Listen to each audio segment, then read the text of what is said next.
Hello my friends, स्वागत है आप सभी का आज के इस वीडियो में। आज के इस वीडियो से हम एक नया चैप्टर स्टार्ट करने वाले हैं क्लास 11 के अकाउंटेंसी का, जिसका नाम है बिल ऑफ एक्सचेंज। ठीक है, तो बिल ऑफ एक्सचेंज में आज हम पढ़ने वाले हैं एकदम बेसिक, क्या होता है, क्यों लिखा जाता है, ऐसा क्या होता है, मतलब अभी मैं आपको बताऊंगा, तब आपको बताऊंगा। अभी मैं क्या बता दूं, मैं आपको क्या बताने वाला हूं। ठीक है, तो देखिए पहले हम पढ़ने वाले बिल ऑफ एक्सचेंज।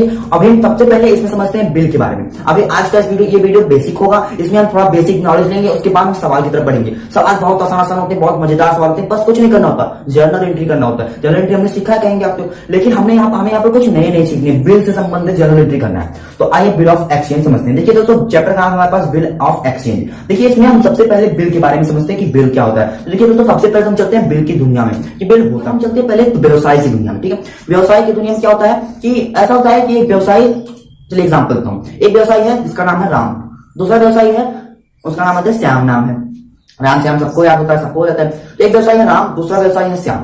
तो श्याम जो है राम के पास जाता है, कहता भाई हमें माल खरीदना है, बेचेंगे? हाँ बेचेंगे, क्यों नहीं, हमने व्यवसाय किया, बेचने के लिए खरीदा है। कहा ठीक है। राम ने कहा भाई कितने का माल खरीदेंगे? उसने कहा भाई 40,000 का माल खरीदेंगे।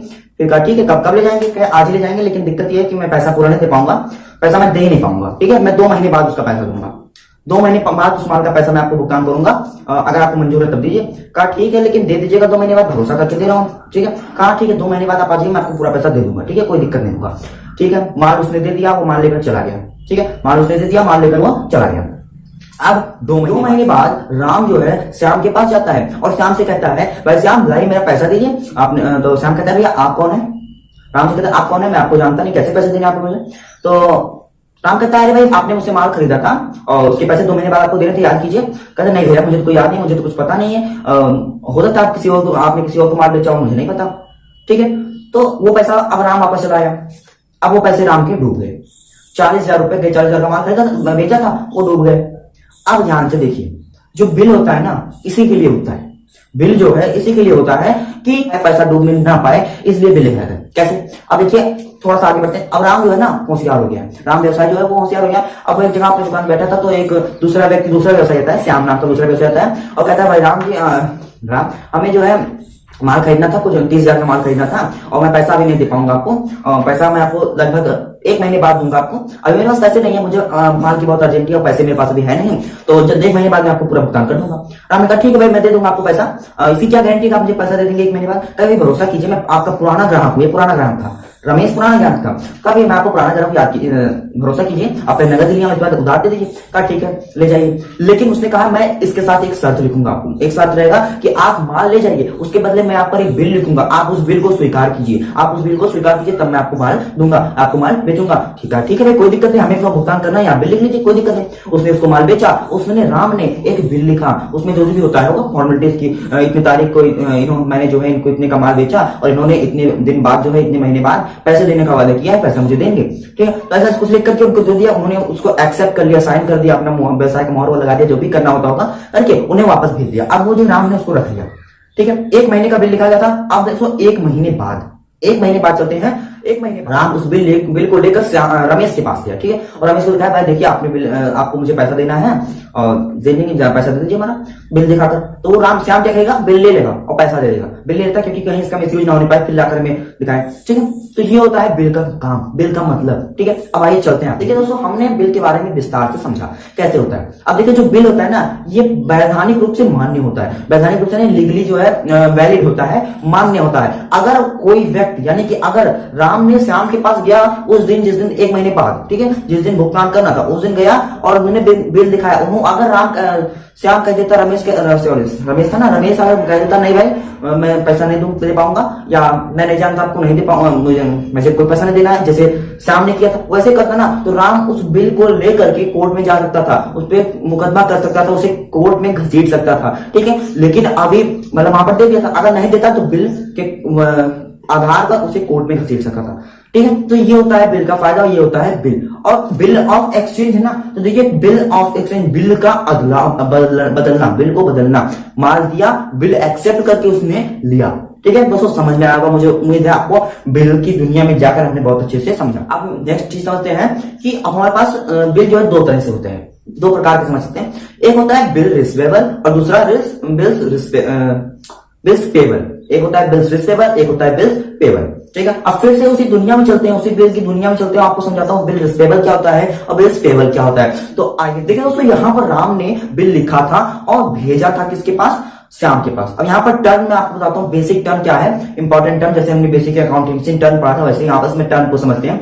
देखिए राम ने लिखा तो भेजा, उसके बाद उसने एक्सेप्ट करके भेज दिया। तो अब यहाँ पर ध्यान दीजिए, हमेशा दोस्तों बिल जो है विक्रेता लिखता है, यानी बेचने वाला, जो कोई माल बेच रहा है वह जो है खरीदने वाले पर बिल लिखता है। विक्रेता द्वारा क्रेता पर विनिमय विपत्र बिल ऑफ एक्सचेंज लिखा जाता है, ठीक है। आप ध्यान दीजिए, जो बिल लिखता है कौन लिखता है, और मैंने आपको बताया हमेशा विक्रेता क्रेता पर लिखता है। तो जो बिल लिखता है उसे यानी विक्रेता को हम कहते हैं ड्रावर। क्या कहते हैं, ड्रावर, DRAWER, ड्रावर, ठीक है। जो बिल एक्सेप्ट करता है, कौन एक्सेप्ट करता है, क्रेता एक्सेप्ट करता है। क्यों, क्योंकि विक्रेता क्रेता पर लिखता है। तो जो बिल एक्सेप्ट करता है अर्थात क्रेता जो बिल एक्सेप्ट करता है अर्थात क्रेता, उसे हम ड्रावी कहते हैं, DRAWEE, ड्रावी, ठीक है, उसे ड्रावी कहते हैं। अब ध्यान दीजिए, राम ने बिल लिखा यानी ड्रावर है, विक्रेता है, ठीक है। तो जिसने बिल लिखा ड्रावर, विक्रेता, ठीक है, हम तीन चीज कर रहे हैं। तो राम के लिए यानी विक्रेता के लिए, मैं यहाँ पर पर्टिकुलर उसी एग्जाम्पल राम और रमेश के एग्जाम्पल की बात नहीं कर रहा हूं, ठीक है। मैं जो है डायरेक्ट बात कर रहा हूं, मैं विक्रेता क्रेता के बीच बात कर रहा हूं। तो क्रेता के लिए हमेशा वो बिल विक्रेता, पहले विक्रेता समझते हैं, क्रेता भी बताऊंगा अभी। विक्रेता के लिए यानी ड्रावर के लिए, या एग्जाम्पल में राम के लिए, वह जो बिल था, वो जो एक्सेप्ट किया हुआ बिल था, वह उसके लिए क्या था, संपत्ति था, तरल संपत्ति जिसे कह सकते हैं, ठीक है, लिक्विड एसेट्स, ठीक है। तो ये एसेट्स था, उसके लिए संपत्ति था। क्यों संपत्ति था, क्योंकि अगर वो उसे गायब कर देता है, ठीक है, तो समझ लीजिए उसे पैसा नहीं मिल सकता, हो सकता है उसे ना ही मिले, पैसा नहीं मिलेगा, ठीक है, क्योंकि गायब, अगर वो उसे बिल वापस नहीं करेगा क्रेता को, तो उसे पैसा नहीं मिलेगा, ठीक है। वो संपत्ति के नाम उसको संभाल कर रखेगा, बचा कर रखेगा, और तब जाके उसे अगले दिन पैसा मिलेगा, ठीक है। तो राम के लिए क्या है, यानी विक्रेता के लिए, ड्रावर के लिए, या क्या कह सकते हैं, लिखने वाले के लिए वह बिल संपत्ति होता है और उसे हम बिल रिसीवेबल कहते हैं। राम के लिए या विक्रेता के लिए या ड्रावर के लिए, या जो बिल लिखता है उसके लिए, हम ये सब कह सकते हैं, ठीक है, उसके लिए ये बिल रिसीवेबल होता है, बिल रिसीवेबल होता है, और बिल रिसीवेबल संपत्ति होता है। ध्यान दीजिए, बिल रिसीवेबल संपत्ति होता है। अगला चलते हैं बिल पेबल के बारे में।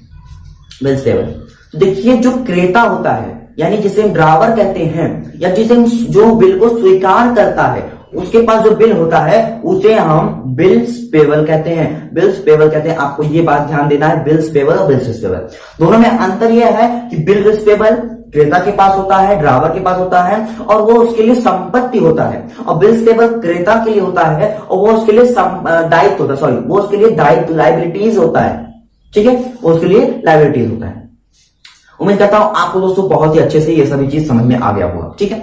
आगे बढ़िए, इसमें आता है ड्यू डेट निकालने के लिए, जो मैं अगले वीडियो में आपको बताऊंगा। इसमें बताऊंगा ना तो बहुत लंबा हो जाएगा वीडियो, वो बहुत विस्तार से आपको अलग वीडियो में बताऊंगा, उसके बाद हम सवाल लगाना सीखेंगे।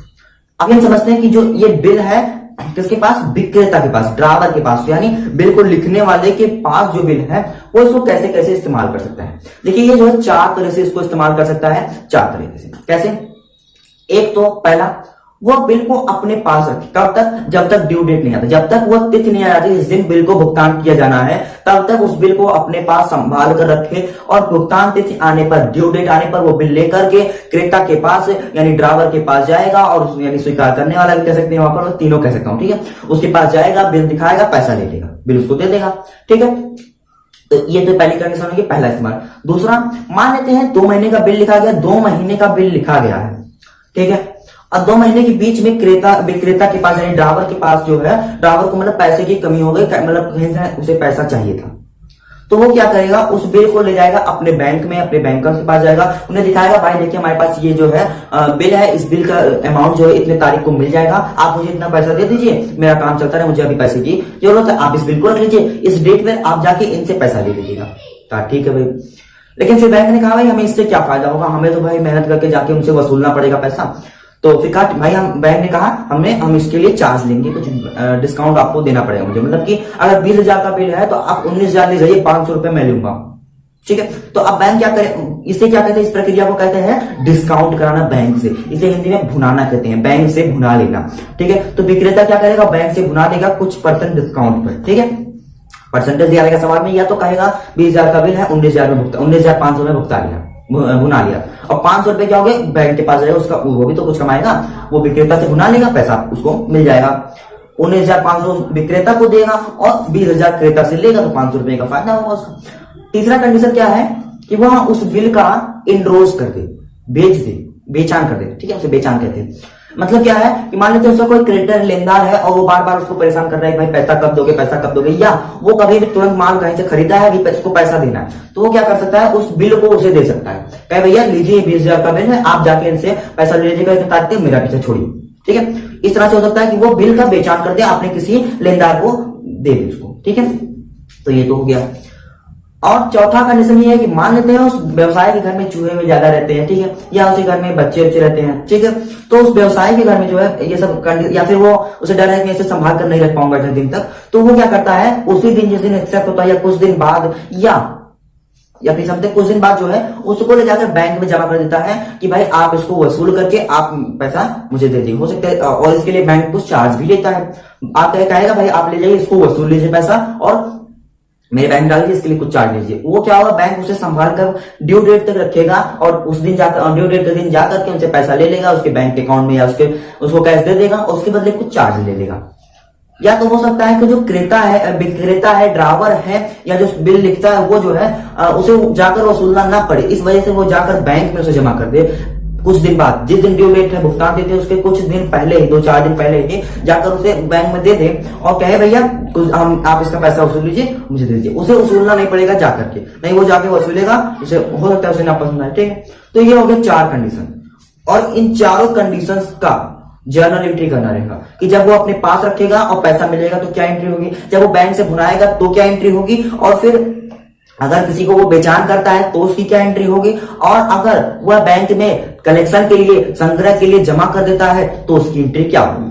ठीक है। इसके बाद कुछ आगे टफेस्ट क्वेश्चन आते हैं। अभी तो हमारा सिंपल क्वेश्चन है, तो अभी मैं आपको वो सब नहीं बताऊंगा, नहीं आप कंफ्यूज होंगे, डिस्टर्ब होंगे, डिमोनेटाइज होंगे। ठीक है। तो अभी उसे प्रेशर नहीं देना आपको, अभी आपको ये सिंपल चीज सीखना है। ठीक है। तो अभी वीडियो हो गया लंबा दोस्तों, अगले वीडियो में हम समझते हैं ड्यू डेट के बारे में कि हमें ड्यू डेट कैसे निकालना रहता है। इन 4 कंडीशन पे भी हम ड्यू डेट निकालेंगे। उसके बाद हमें जो 4 कंडीशन सीखे हैं, इन 4 कंडीशन पे हम ड्यू डेट के साथ जो है हम सवाल लगाएंगे, जर्नल एंट्री करेंगे, कैसे जर्नल एंट्री किया जाता है। तो दोस्तों मिलते हैं अगले वीडियो में। अगले वीडियो के लिए आप तुरंत कर लीजिए चैनल को सब्सक्राइब, बेल आइकन प्रेस करके और क्या आइकन पे क्लिक कर लीजिए ताकि नोटिफिकेशन आपको मिलते रहे। अगर सब कुछ समझ में आ गया हमारे इस एनिमेशन द्वारा, तो आप क्या कीजिए, वीडियो को लाइक कर दीजिए। कुछ भी ना समझ में आया तो कमेंट बॉक्स में लिख दीजिए। सब कुछ समझ में आया है तो अब भी कमेंट बॉक्स में लिख दीजिए कि सब कुछ समझ में आ गया। दोस्तों में शेयर कर दीजिए ताकि वो भी मजेदार तरीके से बिल ऑफ एक्सचेंज का चैप्टर पढ़ सके। ठीक है दोस्तों, मिलते हैं अगले वीडियो में। जय हिंद, जय भारत, धन्यवाद।